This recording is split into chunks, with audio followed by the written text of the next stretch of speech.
So இது வந்து பார்த்திங்கன்னா நம்மளோட பால்கனி. இந்த பால்கனி வந்து பார்த்திங்கன்னா ஒரு மினி தோட்டம் மாதிரி ரெடி பண்ணலான்னு இருக்கிறோம். ஸோ நம்மளால் முடிஞ்ச ஃபஸ்ட்டு இப்போ என்ன பண்ண போகிறோம் பார்த்திங்கன்னா ஒரு சின்ன சேஞ்ச் பண்ண போகிறோம். மேலே இங்கே ஃப்ளவர்லாம் பார்த்திங்கன்னா கொஞ்சம் அதிகமாக இறங்கி தொங்கிட்டு இருக்குது. இதெல்லாம் கொஞ்சம் கட் பண்ணி எடுத்து வேறு ஒரு தொட்டி ரெடி பண்ணி வைக்கணும். அது நம்ம கீழே இந்த தொட்டி இருக்குது பார்த்திங்களா, இதுக்கு வந்து எல்லோ கலர் பெயிண்ட் அடிக்கணும்னு சொல்லிட்டு இருக்கிறோம். இது வந்து பார்த்திங்கன்னா இப்போ இருக்க தொட்டி.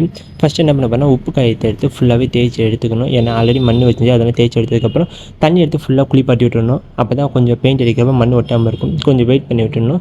வெயிட் பண்ணணும். தொட்டி கொஞ்சம் காஞ்சதுக்கப்புறம் என்ன பண்ணணும், அதுக்குள்ளே கீழே எல்லாத்தையும் க்ளீன் பண்ணி எடுத்துகிட்டு ஒரு ட்ரை துணி ஒன்று ரெடி பண்ணி வச்சுக்கணும். அந்த ட்ரை துணி எடுத்துக்கிட்டு கீழெல்லாம் ஃபுல்லாக க்ளீன் பண்ணி வச்சு தொட்டியும் ஃபுல்லாகவே நல்லா துடைச்சிக்கணும். பெயிண்ட் அடிக்கிறப்ப அப்போ தான் நல்லா ஒட்டும்.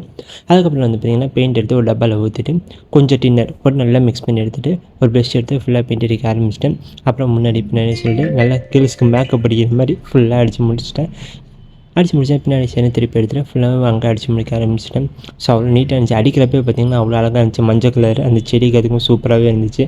முடிச்சதுக்கப்புறம் பார்த்திங்கன்னா இன்னொரு 2-3 கோட்டிங் வந்து அடிச்சிட்டேன். அப்போ தான் வந்து பார்த்திங்கன்னா நல்லா பெயிண்ட் கொஞ்சம் ஸ்ட்ராங்காக நிற்கும், நல்லா டார்க்காகவும் தெரியும். அதுக்கு ஆயிரத்துக்குள்ளே மேலே அந்த பலகையில் பார்த்திங்களா அந்த கலர் இதுலேயும் பார்த்திங்கன்னா கொஞ்சம் எல்லோ கலர் அடிக்கணும்னு சொல்லிவிட்டு அம்மா நானும் சேர்ந்து அங்கெல்லாம் க்ளீன் பண்ணிட்டு அந்த பலகையிலையும் கொஞ்சம் பெயிண்ட் எல்லாம் சேர்ந்து அடிக்க ஆரம்பிச்சிட்டோம். அதுலேயும் வந்து வீணா ஒரு கோட்டிங் அடிச்சுட்டு அப்புறம் வெயிட் பண்ணிட்டு தான் லைக் ஒரு சில லெட்டர்லாம் பார்த்திங்கன்னா அந்த பெயிண்ட்டுக்கு வந்து டார்க்காக தெரிய ஆரம்பிச்சிச்சு. அதெல்லாம் எல்லாம் மட்டும் ஒரு 2-3 கோட்டிங் கொஞ்சம் டார்க்காகவே அடிச்சிருந்தோம். அடித்து முடிச்சதுக்கப்புறம் வந்து பார்த்திங்கன்னா கீழே வந்து பெயிண்ட்லாம் ஒட்டிருந்துச்சு. அந்த பெயிண்ட்லாம் ஃபுல்லாக தொடச்சி எடுத்துகிட்டு அம்மா வந்து எல்லாம் முடிஞ்சதுக்கப்புறம் கடைசியாக வந்தாங்க.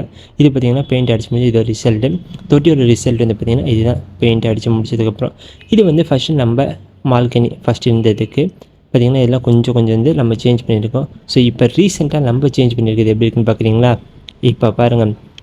ஸோ இதுதான் இப்போ நமக்கு சேஞ்ச் ஆகி கிடச்சிருக்க நம்ம ரிசல்ட்டு எப்படி இருக்குன்னு சொல்லி ஒரு கமெண்ட் பண்ணுங்கள். இங்கே ஒரு ப்ளேஸ் வரும். அந்த ப்ளேஸில் மட்டும் என்ன வைக்கலாம் சொல்லி உங்களுக்கு தெரிஞ்சால் ஒரு கமெண்ட் பண்ணுங்கள்.